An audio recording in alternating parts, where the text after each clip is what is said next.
tenemos que hablar del segundo confirmado en la Argentina. Son 2 personas que vinieron desde Italia. Tenemos que entender que es uno de los focos más importantes que hay en este momento en el mundo, lo que sería la zona norte de Italia. Pero aparte de todo eso, también hay 11 personas a las que se las está monitoreando con un protocolo para poder saber, confirmar o no, si tienen coronavirus.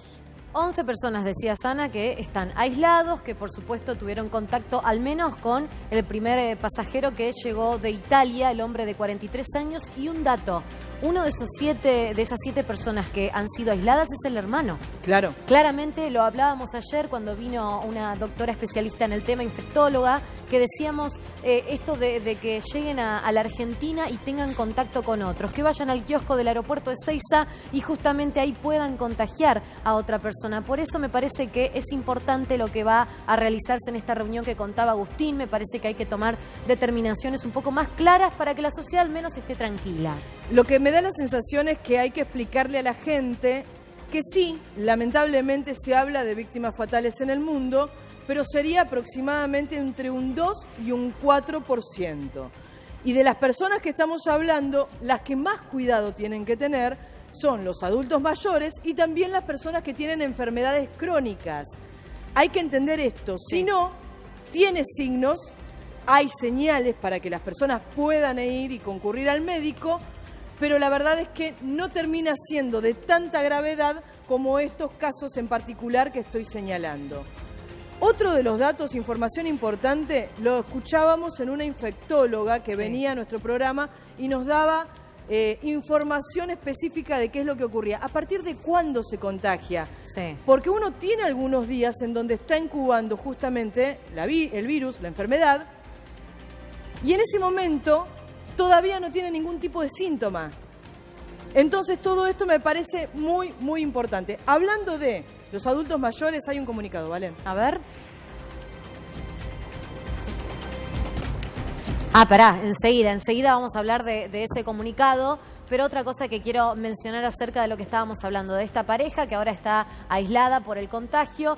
Muy importante lo que decías. A ver, uno de los contagiados y confirmados tiene 23 años, es joven, pero esto no significa que inmediatamente vaya a terapia intensiva, no, porque afortunadamente tiene energía. Está en buen estado de salud, ya confirmaron que está en buen estado de salud. Las 2 personas que están confirmadas están en buen estado de salud, Valen. Uno de ellos es de 44 años, si mal no recuerdo, y el otro es este joven que vos decías de 23. Los 2 llegaron de Italia, los 2 compartieron un vuelo con otras personas. Se supone que el gobierno está trabajando intensamente para que las demás personas que estuvieron con ellos no estén contagiados. Obviamente, algo que la infectóloga nos contaba, los síntomas se pueden dar días posteriores. Fíjense que este joven de 23 años llegó el 1 de marzo al aeropuerto de Ezeiza y el 3 de marzo se empezó a sentir mal. Entre 9 y 14 días después de que comienza a gestarse este virus, puede llegar a tener algún tipo de síntomas. Escuchen esto, entre 4 y 14 días después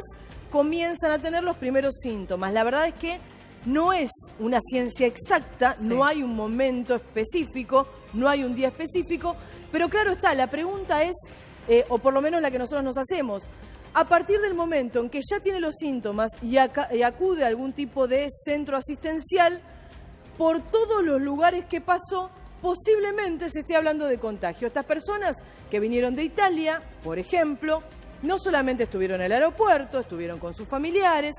Según habían dicho desde el Ministerio de Salud de la Nación, era una persona que no tenía mucha vida social. Esto de alguna manera acotaba lo que sería el contagio, pero lo cierto también es que en realidad, aunque no tenga vida social, tiene una vida. Sale de su vivienda, puede ir a comer afuera, puede ir a comprar algo a cualquier lugar, tiene contacto con otras personas y este contacto específico es lo que termina haciendo que se produzca el contagio. Y estos días, hasta que finalmente aparecen los síntomas, son justamente los días que se están tratando de estudiar con el contacto de las personas que ya tienen algún tipo de síntoma en cuanto a la enfermedad, pero también que, por ejemplo, tuvo algún contacto con las personas que ya tienen confirmada la enfermedad en la Argentina. Por eso, importante, y hay que recalcar esto, se habilitó el 107, que usted, si tiene fiebre, si tiene tos, si de repente se siente mal, le duele el cuerpo, usted puede llamar a ese teléfono, realizar y digamos, consultar las dudas que tiene, pero de una manera también más preventiva, porque imagínense que, como decían, esto se contagia de persona a persona. En lo posible, para no ir a una guardia de cualquier tipo de hospital o clínica, lo más recomendable ahora es llamar a ese teléfono. Otras recomendaciones, lavarse mucho las manos. Hay que contarlo, pero sin generar un pánico en la gente. Sí tenemos que estar prevenidos y por eso se lo tenemos que contar, señora, señor, que si usted tiene síntomas, mejor si llama al 107, lavarse las manos, usar barbijo, pero en lo posible, como nos decía la infectóloga, no que salgamos todos ahora a comprar, sino que es efectivo en la persona que tiene el virus. El tema más importante en cuanto al uso de barbijo es para las personas que tienen síntomas. Exacto. Para que de esta manera no termine contagiando a otras personas. ¿Por qué? Porque la tos, el estornudo, puede llegar a contagiar a personas que se encuentran hasta 2 metros de distancia de uno. Más allá de que todo lo que nosotros toquemos, las personas con las que convivamos, van a ser posibles contagiados también. Teléfono celular, importantísimo, importantísimo. Debería desinfectarse al menos 2 veces al día. Es algo con lo que estamos continuamente en la mano. Mirá. ¿De qué manera se puede llevar adelante? Con lo que son toallitas descartables. Obviamente siempre hay que tener en cuenta que no esté mojado en su totalidad, porque puede arruinar a lo que es el aparato tecnológico, pero también se puede llegar a hacer, por ejemplo, con cualquier desinfectante que vos tengas en tu vivienda. Picaportes, baños, lugares a donde uno ingresa normalmente también tienen que ser desinfectados de manera normal, cotidiana y lo más que uno pueda, no solamente en su casa, sino también en los lugares de trabajo.